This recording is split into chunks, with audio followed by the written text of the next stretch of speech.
Blair Sheppard thinks big.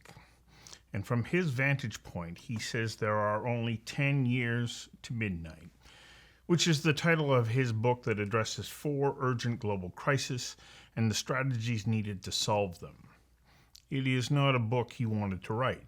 He didn't seek out these crises, rather, they emerged as he traveled the globe observing trends in India, Spain, the UK, the United States, along with a dozen other countries.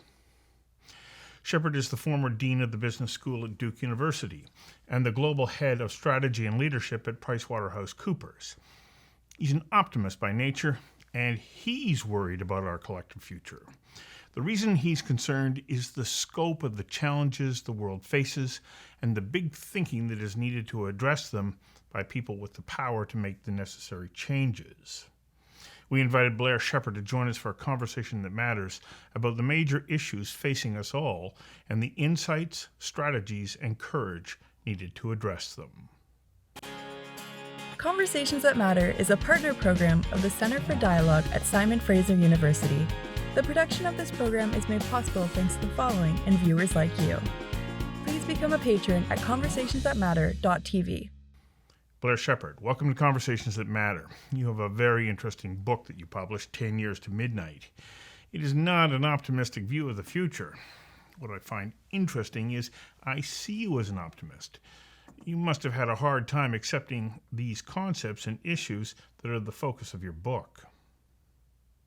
Yeah, so first of all, I'm really honored to be on, actually, and so it's really wonderful to be talking to a fellow Canadian.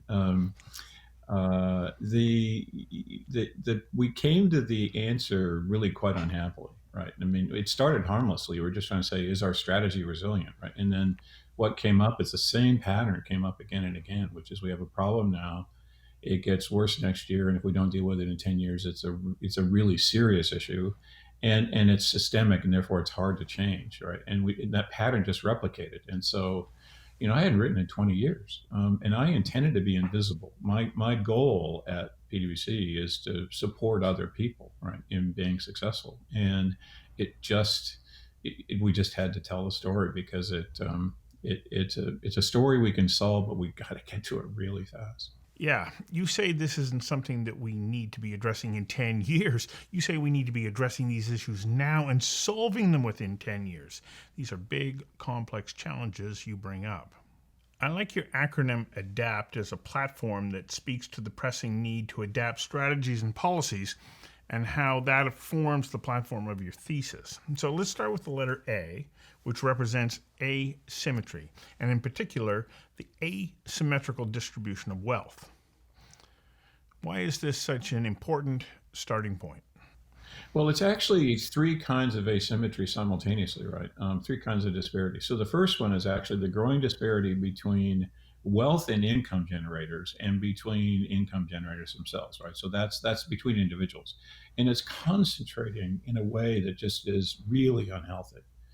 But I think that's actually the least important of the three. The next one is actually the intergenerational gap, right? So you have kids graduating with massive debt into a job market that's terrible with the tax burden we've created for them, never really being able to afford a house because think about where you live, the cost of a house and median income, they'll never get it, right? And right. And then the final one is interregional. So think about in Canada, for example, urban versus rural. There's a huge gap and it's growing. Those last two are really hard to undo. So it's big, and it's everywhere in the world, by the way, everywhere in the world. Well, I take a look at the situation in rural communities. If you have developed a market for yourself, you can do well in rural environments because of the interconnectedness of everything. You are no longer isolated. In fact, you have lower land and rent costs and therefore a greater return on your revenues than you may have if you're in urban environments. Well, I mean, you've actually gotten the optimistic part of the story, right? If we basically step back and said, let's think about driving thriving local economies first, there is an answer. Mm-hmm. But we sort of, I can't tell you the number of times in a conversation when people say, I'm going to solve the problems. And what I'm going to do is I'm going to take the major innovation centers in the world and I'm going to locate there, right? So I'm going to locate in Toronto or Waterloo. I'm going to locate in San Francisco. I'm going to locate in London. I'm going to locate in Sydney.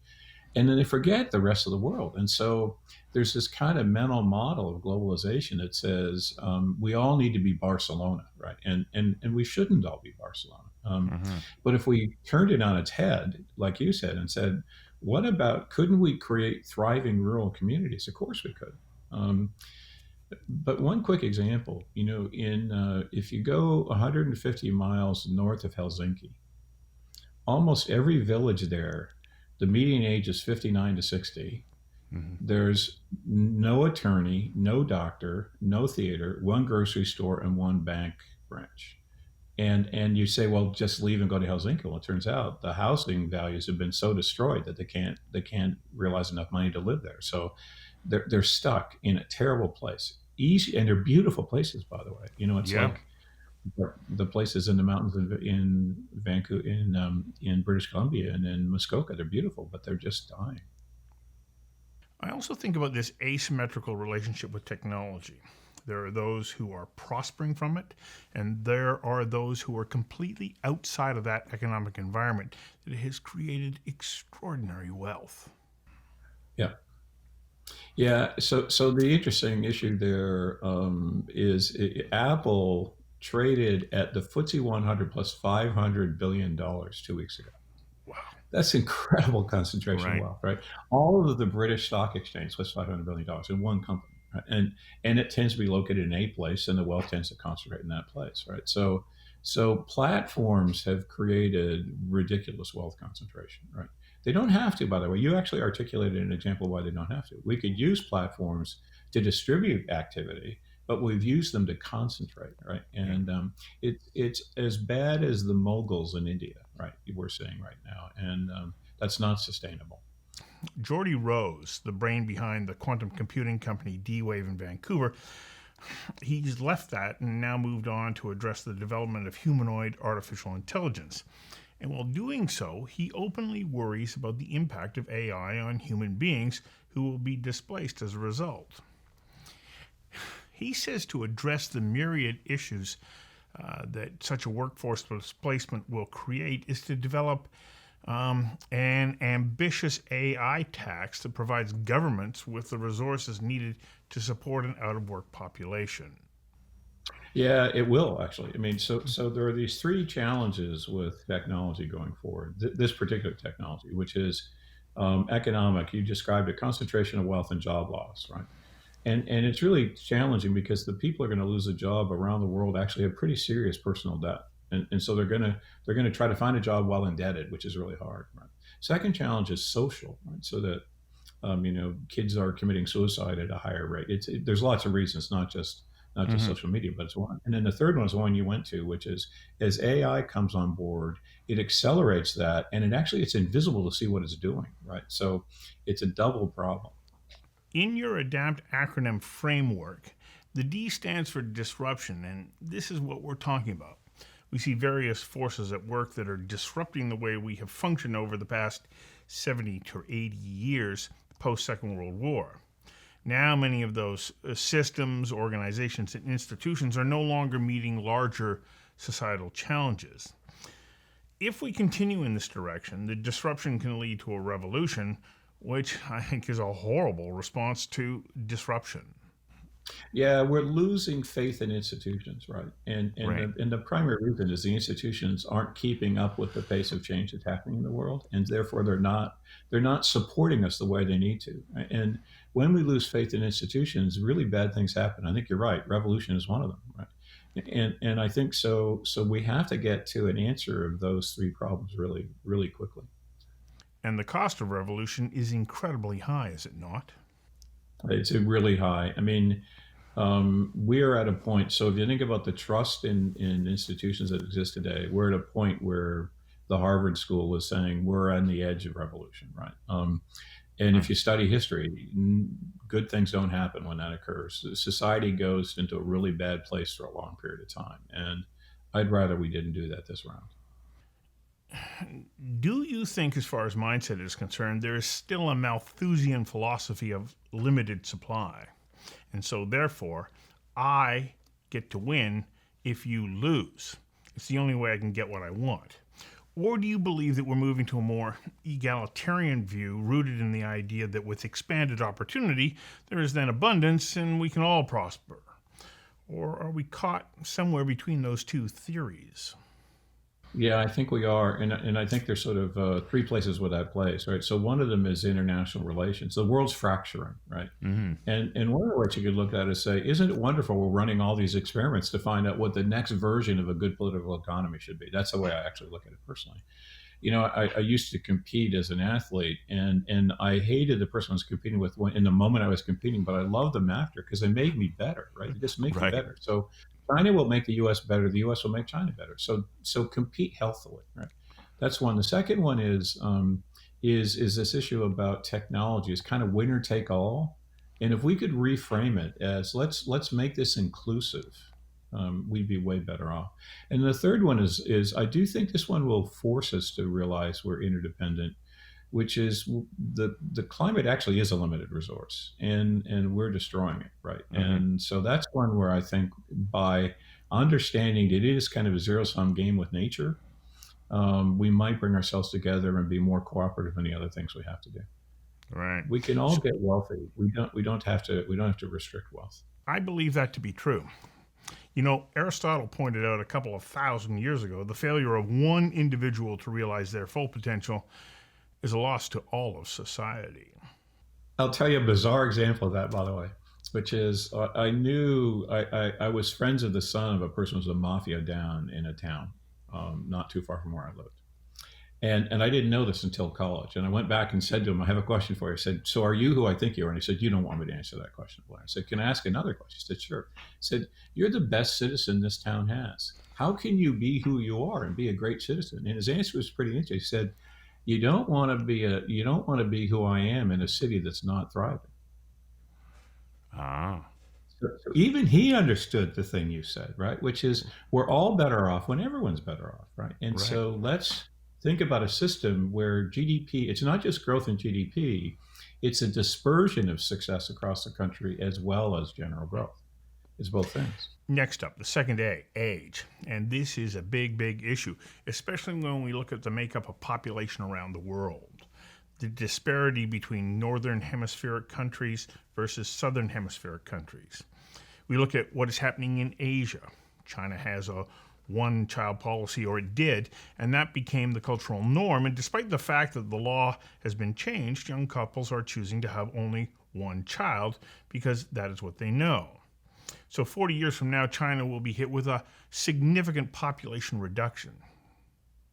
We in North America watched the birth rate fall starting in the late 50s, and other northern hemispheric countries are also facing the same challenges associated with an aging population and a declining birth rate. The result will be tremendous socio and economic consequences.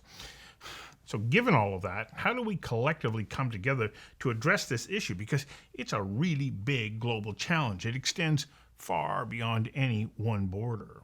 If you take Canada, for example, I think there are 5 taxpayers for every person drawing on the system now, right? And that's going to be 2 to 1 soon. And the system can't afford itself when that happens, right? So clearly Canada is going to have to use immigration as an answer and stimulate the economy. But the problem is, if they steal the best from Nigeria, then we've harmed Nigeria.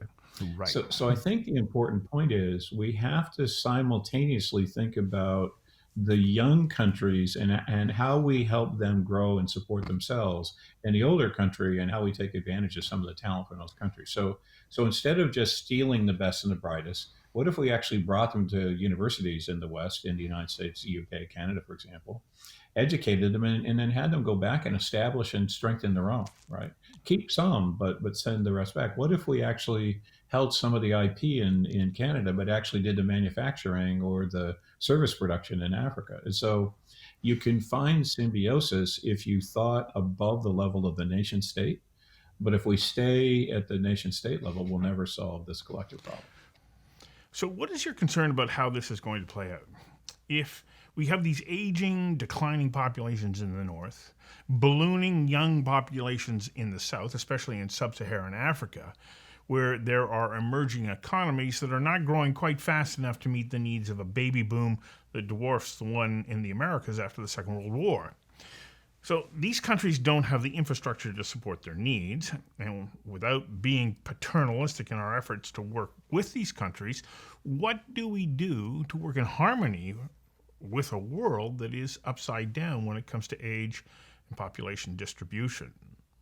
Yeah, let's actually put some numbers behind that and then answer the question, right? So there are 22 countries with a median age under 20 in Africa. Right. The total population of those countries is 885 million.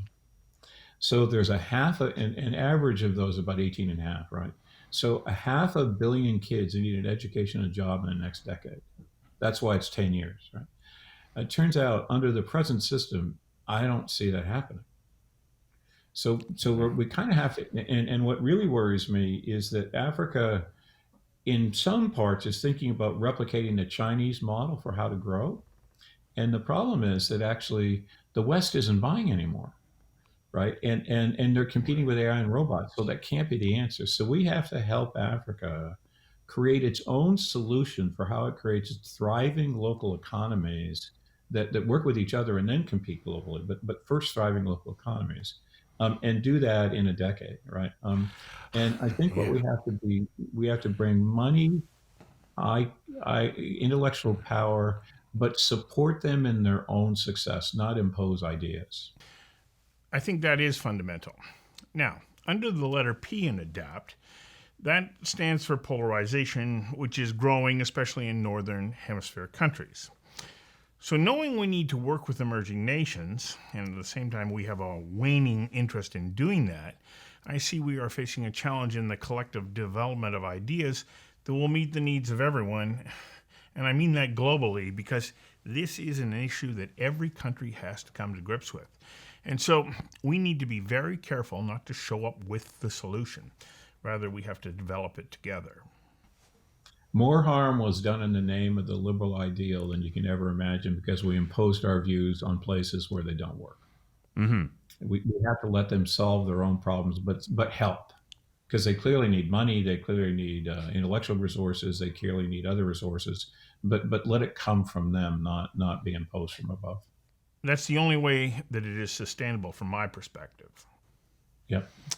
Yeah. And, And and actually, if you think about Canada's success, part of the reason Canada succeeded is it created its own independent economic activity from Britain, right? The Mhm. U.S. was interlocked more than Canada was in a funny way, and so Canada actually was able to succeed and become a dominion where the U.S. had to have a revolution, right? We don't want a revolution from Central Africa. We want them to become their own successful dominions. So, to do all of this, you talk about trust, which represents the T in adapt. This at a time when we're seeing the erosion of trust. I know the Edelman Trust Barometer points to a loss of trust in so many of our institutions. Why is that happening, and why is it important that we reverse that trend? So 18% of the world's population feel the system is working for them. You go back 2 decades, that would have been 70%. That's a massive loss of trust, right? And I think it's related to things we talk about. So it feels like I don't have as good a future as the generation before me did. It feels like the world is at odds with itself. It feels like the institutions aren't keeping up and supporting me. It feels like technology is going to take my job away. Why would you trust the system? Right. And so, in part, we have to solve two problems simultaneously. One of them is we have to address the issues that are causing the distress. And the second is we have to recreate trust in the institutions so they can function for us. Right. And I think that requires two primary things. First is focus on the things that are truly material for the business you run or the institution you run, and get them working really well, really fast, right? And be transparent about how successful you are and what you're doing to correct it midstream, right? The second piece is succeed in that effort, right? So because if we Mm-hmm. don't solve the problems, distrust will retain, and if we're not clear that we're trying to solve them, but only the things we really belong in, trust will erode. So it's a hard problem. God bless the leader today who's trying to tackle that, but we need him. Yes, we do. So, the first step in addressing challenges is to identify them, which is what you've been doing. Now we need to have action. And we have to accept that the future is uncertain. We don't know who, if anybody, is going to step up and take these challenges on. As I stated at the beginning of our interview, you appear to me to be an optimist and that you have faith in the human capacity to meet challenges. And so, therefore, by extension, these issues then are so significant that even you are concerned. So, what do we need to do going forward for you to remain optimistic? Because, to me, you're now the scorekeeper. Yeah, I'd rather not be. Thank you. I wanted to be invisible. Remember, two things. I think one of them learn one of the silver linings from COVID is we learned how to do important things massively and quickly. So keep that up, right? Find the thing that matters most right now that really is urgent and focus on it and address it. Then go to the next one and focus on it and address it, right? And take some intervals to rest in between, but really focus and nail it, right? If you said, for example, in Canada, we've really harmed small business and we have a climate issue, just take those two and really address them really quickly and fast, and then bring everything else with it on coattail, right? So, because it turns out if you can address those two issues, you have to deal with a lot of the other issues as well. You have to deal with disparity. You've got to deal with education. A lot of other things will come with it. The second thing I think is for the shareholder to step up and ask of firms a different contract, which is, I want you to build for me an organization that is sustainable into the future. And I think they're beginning to.